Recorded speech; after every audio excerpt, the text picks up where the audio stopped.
In today's video, I'm going to teach you how to add your signature to a Google Docs document. Whether you're looking to personalize a document with your signature for a touch of professionalism, or simply need to sign a document digitally, these steps will guide you through the process seamlessly. Let's dive right in.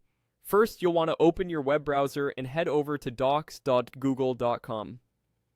Once there, you'll be prompted to log in. Use your Google or Gmail credentials to access your account. This step is crucial because it ensures you can access all your documents and save any changes you make. If you don't have an account yet, it only takes a few moments to create one. Once you're logged in, decide whether you want to work with an existing document or start fresh with a new one. This is entirely up to you and will depend on your current needs. Either way, once you have your document ready, you're all set to add your signature. Now, there are two primary methods to insert your signature in Google Docs. Let's start with the first option, which is drawing it directly within the document. For this method, you'll navigate to the top menu and click on Insert.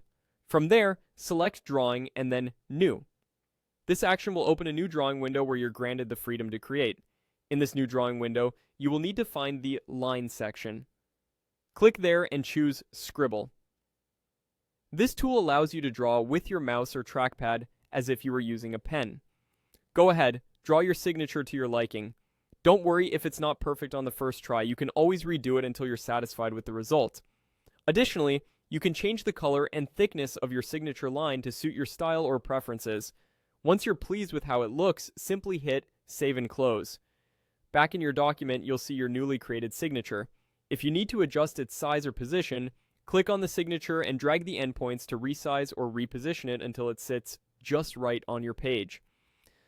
The second method involves using a pre-existing image file of your signature, usually in the PNG format. To use this method, again go to the Insert menu, but this time find Image and select Upload from Computer. Locate your signature image file on your device and open it. It will appear in your document. If you need to adjust its size, simply drag the endpoints just as you did with the drawn signature. And there you have it, two simple ways to incorporate your signature into a Google Docs document. Whether you choose to draw it or upload an image, both methods will give your documents a polished, personalized touch. Thanks for watching and happy signing.